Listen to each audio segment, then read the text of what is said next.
Pada pukul 7.10 menit, rombongan pesawat dari Midway berusaha mengejar armada Jepang dan dengan cepat membuka pertempuran.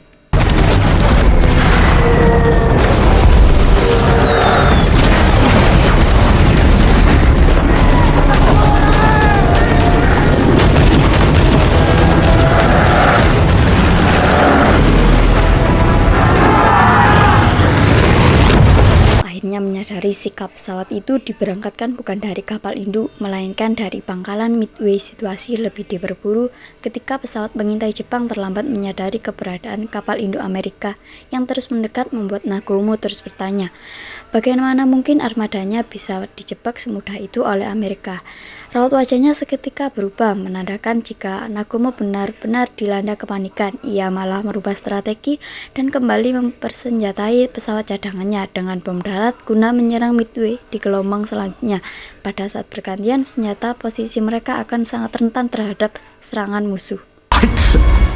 Kembali ke kapal induk USS Enterprise Sukadam bombing, Nam mulai lepas landas untuk mengejar iring-iringan armada laut Jepang bersama co-pilotnya Mari Bigby mengudara untuk memimpin skuadronnya. Kali ini USA Enterprise benar-benar mengarahkan seluruh kekuatan udaranya termasuk Mengklais dan Lingsai yang ikut terbang dalam misi tersebut.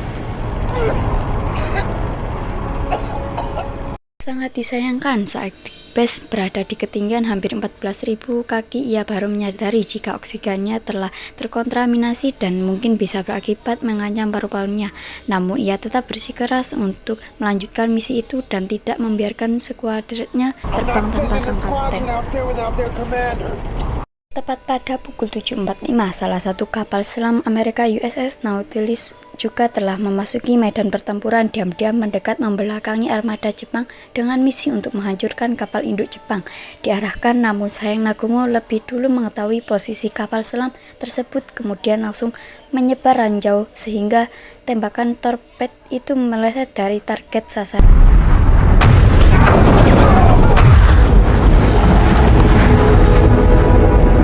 22 menit sebelum pukul 10, skuad bomber yang dipimpin oleh Lindsey berhasil menemukan armada angkatan laut Jepang pertama kali. Tapi faktanya, pihak Jepang tidak gentar sama sekali dengan segerombolan yang berada bomber berkarat tersebut. Lindsey pun memberanikan diri untuk terbang rendah dan menjatuhkan torpedonya mengarah ke kapal Nagomo. Namun sekali lagi Nagomo berhasil menghindari torpedo tersebut, bahkan menembak jatuh pesawat linting.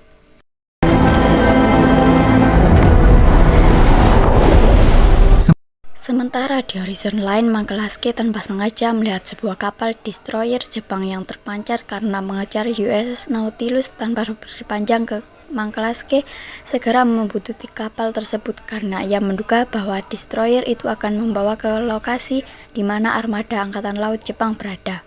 Mendekati pukul 10, skuadron 8 yang lepas landas dari USS Hornet ternyata tiba lebih dahulu, mendahului Bigby dan Mangklaske. Namun di hadapan armada laut Jepang, mereka tidak lebih dari kerumunan lalat berterbangan.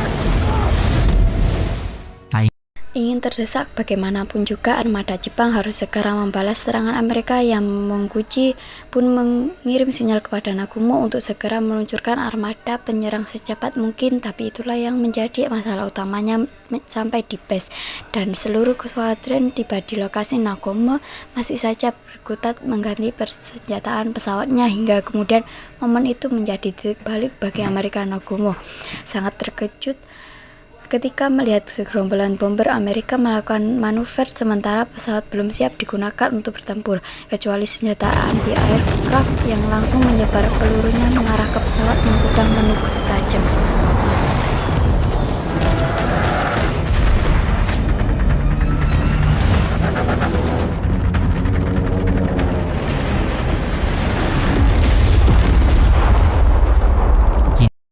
Kini diharani Vesmu untuk menghiraukan peluru yang mengarah kepadanya menuklik tajam dari ketinggian 4.000 kaki dengan satu tujuan, menghancurkan dek kapal induk Akagi yang dikomando oleh Nagomo.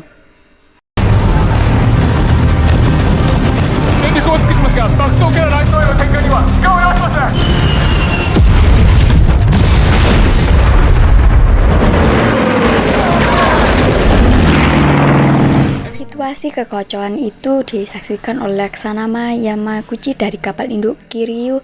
Pasca pengobahan itu, keadaan Akagi sendiri terlihat sangat porak-poranda. Kobaran api menyebar bahkan sampai menyebabkan bahan bakar kapal itu menguap hingga memicu ledakan dahsyat, dan inilah akhir dari kapal induk Akagi. Berita menyedihkan itu pun akhirnya sampai ke telinga Laksamana tertinggi di Suroko Yamamoto yang saat itu berada di kapal perang Yamamoto. Sangat disayangkan ia terlambat untuk menyadari jika hancurnya ketika kapal induk Jepang disebabkan oleh Amerika yang berhasil memecahkan kode rahasia. Bagaikan senjata makan tuan, kini justru mereka yang masuk ke dalam perangkap sesungguhnya, tetapi ia yang Yamamoto belum mau untuk menyerah, kemudian memberi perintah terakhir kepada Yamaguchi untuk mengerahkan seluruh skuadron yang tersisa di kapal induk Kiryu, kapal induk terakhir yang dimiliki Jepang. Di sisi lain, Mangklasky aktif sendiri, harus mati-matian untuk melarikan diri dari Zero Jepang yang terus membuntutinya. Kokpilotnya terus berjuang menggunakan serangan mesinnya untuk menuangkan pesawat musuh, sampai pada akhirnya sebuah timah panas harus bersarang di pundak Mangklasky.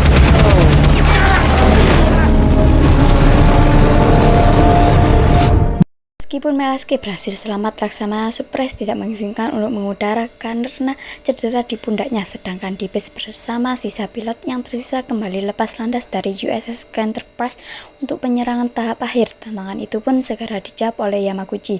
Kapal induk Hiryu pertempuran disusul dengan seri Jepang yang tersisa untuk menahan bomber Amerika. Dopfek menegangkan segera menghiasi langit yang satu.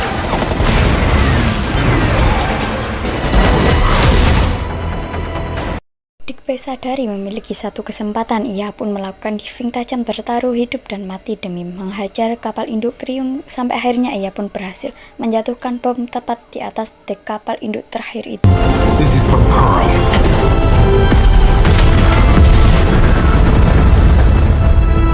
Di sisi lain, Mangklasky dan Dixon serta semua kru kapal USS Enterprise mengira jika Deep Space tak berhasil selamat di misi terakhirnya, karena secara matematis dia harusnya sudah kembali ke kapal induk tersebut. Namun sebelum matahari benar-benar tenggelam, Dixon mendengar suara pesawat yang mendekati kapal, yaitu adalah Deep Space bersama kopilotnya. Daratan dramatis itu menyudahi misi di salah satu pertempuran laut terbesar di Perang Dunia II, sedangkan nasib kapal induk Kiryu berakhir tragis seperti ketiga saudaranya. Demi menghindari rasa malu dan menjaga kehormatan Laksamana, Yamaguchi segera mengevakuasi semua anak buahnya, kemudian memilih untuk menenggelamkan dirinya bersama kapal induk tersebut dengan alasan agar tak jatuh ke tangan musuh.